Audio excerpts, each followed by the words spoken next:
तीसरे अध्याय में चलते हैं। भक्ति के कष्ट निवृत्ति का विषय। अब नारद जी को बता दिया गया कि श्रीमद् भागवत सुनाओ, ये ज्ञान वैराग्य तंदुरुस्त हो जाएंगे, अवस्था चली जाएगी। अब नारद जी ने फिर प्रश्न किया सनकादिक ऋषियों से, ज्ञान यज्ञ करिष्यामि सुख शास्त्र कथोज्ज्वलम भक्ति ज्ञान विरागाणाम स्थापनार्थम प्रयत्नतः।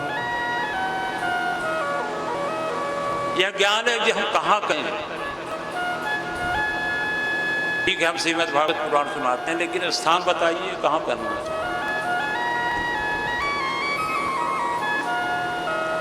सुख शास्त्र की महिमा क्या है ये भी बताइए।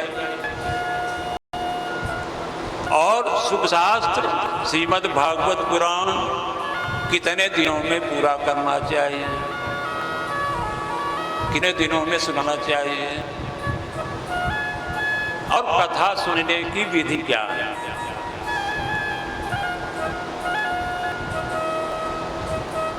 तब सनकादियों ने कहा, सनकाद ऋषि ने कहा, सुन नारद बक्ष्यामो विनाय विवेकिने गंगा द्वार समीपे तु तमानंद नामकम।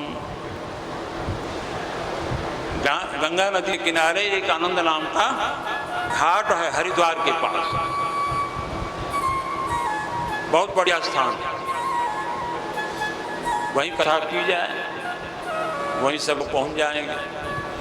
भक्ति भी अपने बालकों को लेके पहुंच जाएगी। पूरा जंगल इलाका है, अच्छे अच्छे घने पिक हैं। विचार किया ये तो ठीक है, स्थान अच्छा है, और जो ही कथा शुरू होगी भक्ति अपने बच्चों के साथ वहाँ उपस्थित हो जाएगी। यत्र भागवती वार्ता भक्त्यादिकं व्रजेत कथा भक्तम समाकर्ण तात्रिकम तनाये। जहाँ भागवत गीता हुई, इनके काम में श्रीमद् भागवत पुराण की कथा का प्रवेश हुआ कि वे जग जाएंगे। एवं मुक्ता कुमारास्ते नारदेन संत गंगा तट समाज कथा पानाय सपरा। बहुत बढ़िया है, चलिए सब लोग गंगा जी के किनारे चलते हैं, कथा श्रवण करेंगे। भृगु वशिष्ठ च्यवन परशुराम विश्वामित्र सभी ऋषि लोग इकट्ठे हुए, चला जाए।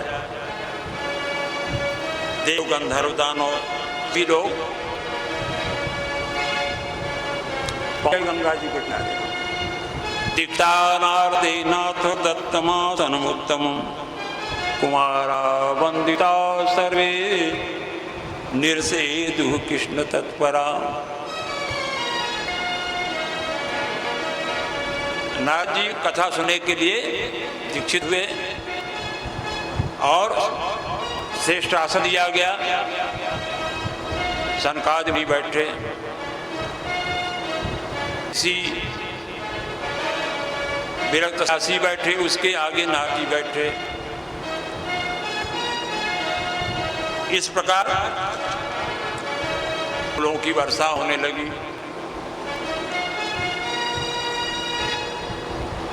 पूजा हुई भागवत की। पूजा होने के बाद प्रश्न किया था उन्होंने, महात्मा क्या है, तो महात्मा के बारे में बताने लगे। सका दे अथते वर्णते स्माभि मना सुख शास्त्र यस्य श्रवण मात्रेण मुक्ति करतले स्थिता। श्रीमद् भागवत पुराण सुनने से क्या होगा, मुक्ति हाथ में लग जाती है इसके श्रवण से। इतना बड़ा असर है श्रीमद् भागवत महापुराण। इसके श्रवण से भगवान हरि हृदय में विराज जाते हैं। मंगलाचरण में श्लोक आता है, आगे आएगा। सज्जो हिज्यते तृतिभिः शुश्रूभिस्ते तत्क्षणात्। आपके मन में कथा श्रवण क्या विचार आया, कथा सुनी नहीं, मन में विचार आया, भगवान आपके हृदय में अवरुद्ध हो जाते हैं, विराज नहीं जाते, अवरुद्ध हो जाते। अवरुद्ध और विराजने में अंतर होता है। विराजने वाले ये हैं कि आए, आधे घंटे कथा सुनी, फिर जब चाहे निकल गए। लेकिन जो अवरुद्ध होगा तब तक नहीं निकल पाएगा जबकि कथा समाप्त नहीं होगी। जैसे पे गेट पे बंद कर दिया जाए कि जो आए हैं कथा जब समाप्त होगी तभी जाएंगे, तो क्या होगा, ये विराजे थोड़ी हैं, ये और अवरुद्ध हो गए। कब तक के लिए अवरुद्ध हो गए, जब तक कि कथा समाप्त नहीं।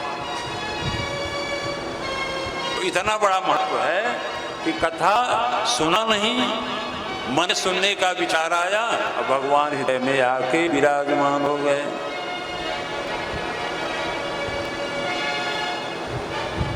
अब बता रहे हैं कि महात्मा क्या है।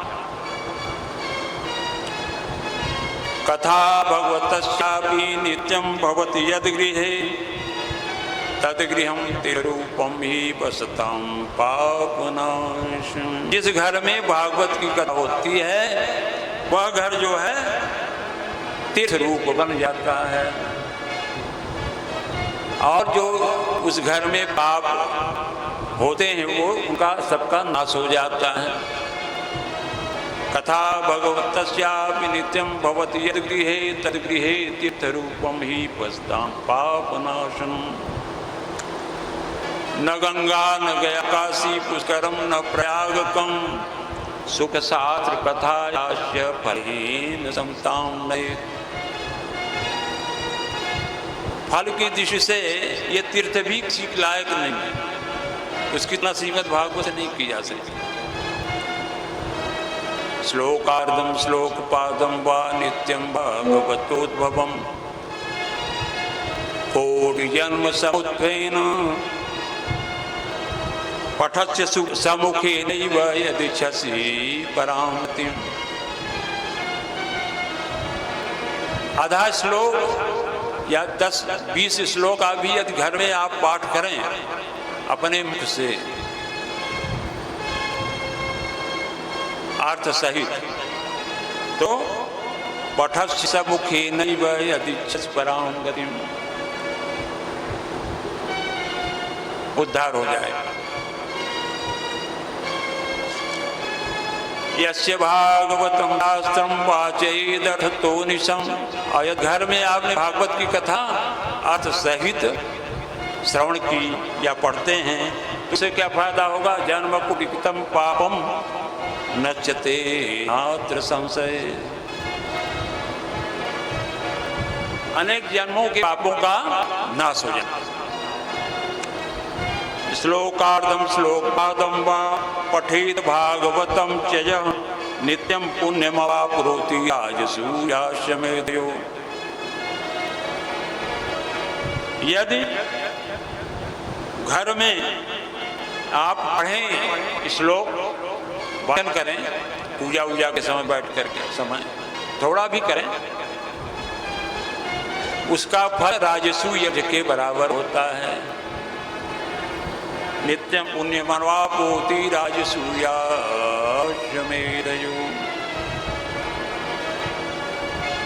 अंतकाले तु येन श्रीयते सुखशास्त्रवाक् वृत्त्या तस्यैव वैकुंठं गोविंदोऽपि प्रयति। यदि जो जिसका अंतिम समय आ गया हो और वो श्रीमद् भागवत की कथा श्रवण करे तो निश्चित रूप से उसको वैकुंठ लोक की प्राप्ति होगी। दुर्लभैव कथालोके श्रीमद्भागवतोद्भवा कोटि जन्म समुत्थेन पुण्येनैव तु लभ्यते। जब अनेक जन्मों के पुण्य का उदय होता है तब श्रीमद् भागवत कथा श्रवण करने का अवसर मिलता है।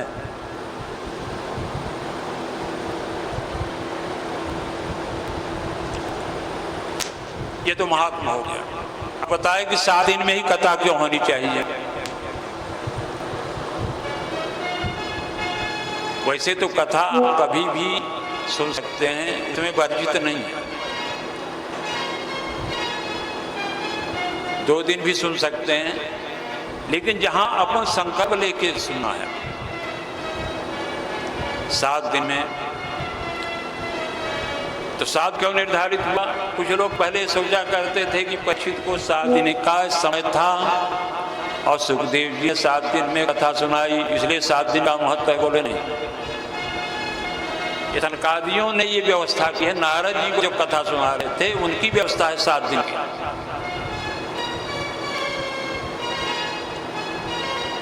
तो क्या है? मनोवृत्ति नियमाचरण तथा इच्छा कर्तुम शक्यत्वा सप्ताह श्रवणम मतम। देखिए, काफी लंबे समय बैठा दिया जाए, 15 दिन 1 महीने, तो आपका मानसिक संतुलन बिगड़ जाएगा, चित्तवृत्ति सही नहीं रहेगी। इसलिए हमारे पास बहुत काम है और कथा में 1 महीने बैठ गए तो सब गड़बड़ हो जाएगा। तो हमारा चित्त जो है वो कहाँ चला गया? बाहर चला गया। भले हम कथा में बैठे रहे, कथा कितनी भी हो, और यदि मनीराम कहीं बाहर चले गए तो कथा आपके पल नहीं पड़ेगी। मनीराम समझ रहे नहीं, मनीराम ऐसे से मतलब नहीं। मन, हमारा मन एक घर चला गया तो कथा होती रहे, कोई फर्क नहीं पड़ेगा, क्योंकि मन है सेनापति। 5 ज्ञानेंद्रियां, 5 कर्मेंद्रियां, और उसका सेनापति कौन है? मन। तो यदि सेनापति बाहर चला गया तो सैनिक आराम करने लगते हैं। तो यदि आपका मन कहीं चला गया घर, तो फिर कथा होती रहे, आपके पल्ले कुछ भी नहीं रहेगा। तो चित्त की वृत्तियों को बस रखना कठिन है। नियमाचरण तथा नियम में दीक्षित के बैठना भी संभव नहीं। क्या कर तुम शक्यत्वा, लंबे समय तक दीक्षित रहना भी कठिन है। सप्ताह श्रवणम मतम, इसीलिए सप्ताह का विधान किया गया है कि 7 दिन कुछ तो संयम कर लिए।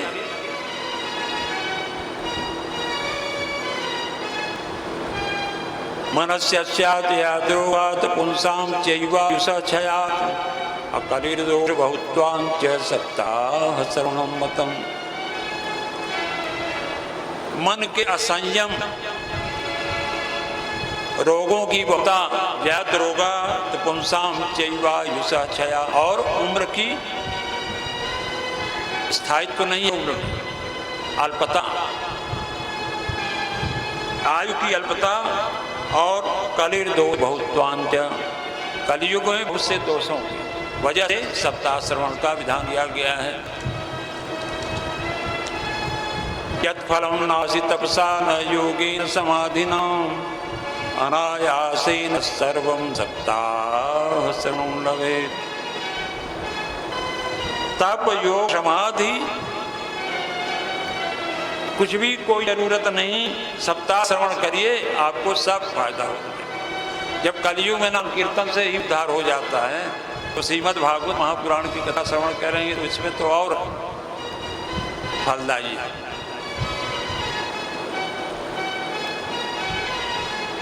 सौनक जी ने पूछा जी से, आपने बड़े आश्चर्य की बात कही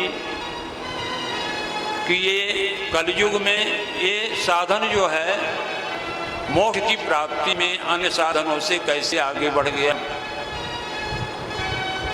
श्रीमद् भागवत पुराण का इतना महत्व कैसे हो गया। और तो पुराण थे, यदा कृष्णो धरां त्यक्त्वा स्वतं गन्तुमुद्यतः एकादशं परिशुद्धा युद्धो वाक्यम ब्रवीत। जब भगवान इस धराधाम को छोड़ के तीर्थधाम को जाने लगे तो एकादश स्कंध में भगवान ने उद्धव को उपदेश दिया।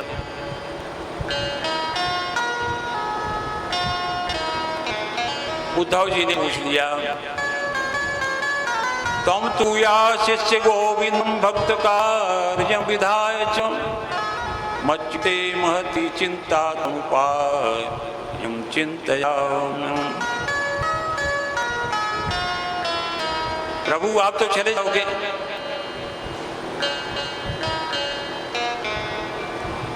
भक्तों का कार्य करके आप चले जाओगे, मुझे यह चिंता हो रही है कि आपके जाने के बाद क्या होगा।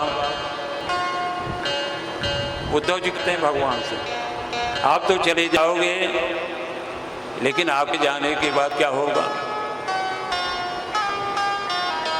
आगतोयं कलिर्धारो भविष्यन्ति पुनः खला। आप है नहीं कि यहाँ कुछ पैदा हो जाएंगे।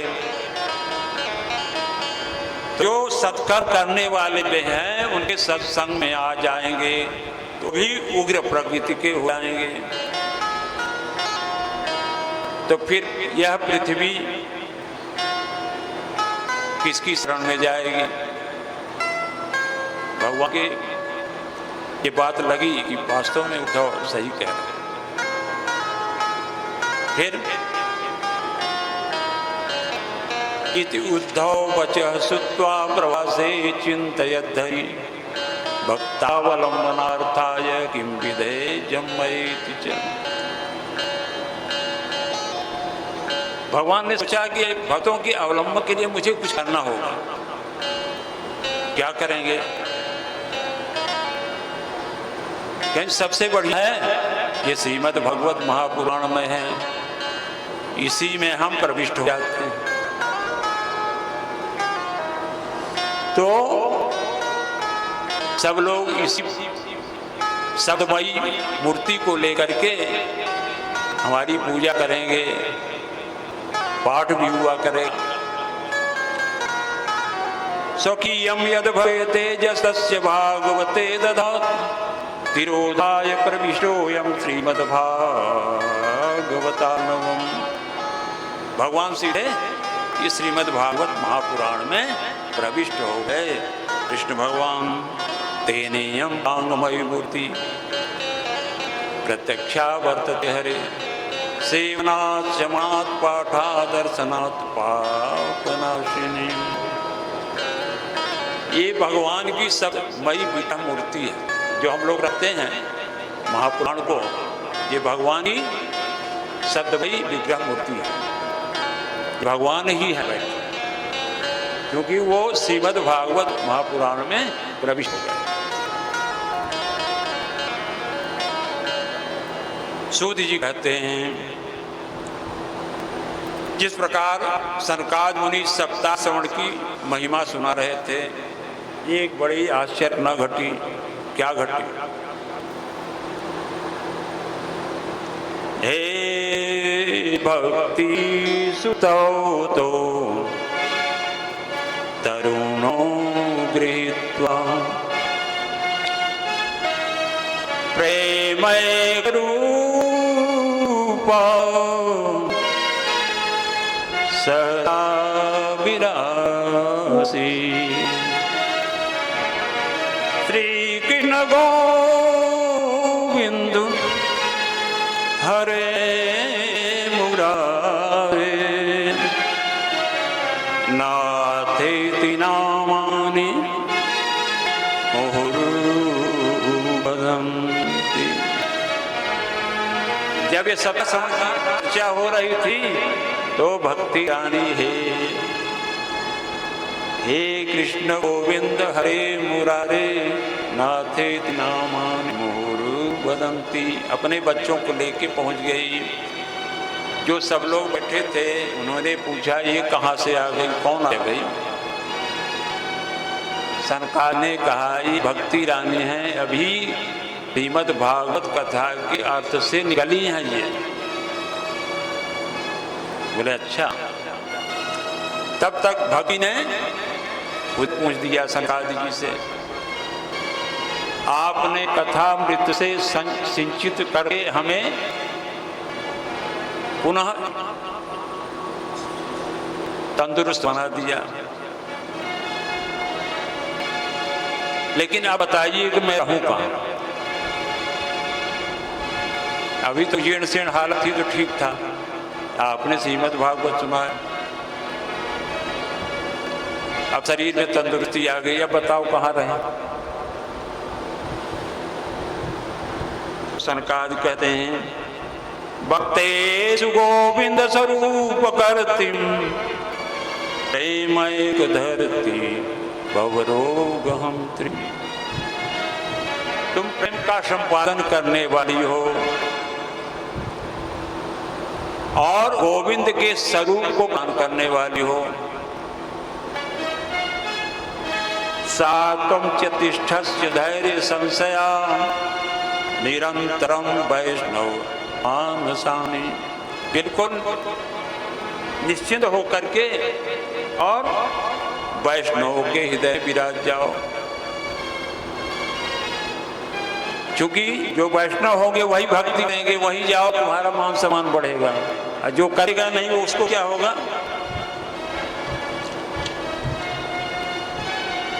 ये भक्ति और नारद जी का प्रसंग जो था 3 अध्याय है, ये समाप्त हुआ। बोले वृंदावन बिहारी लाल की।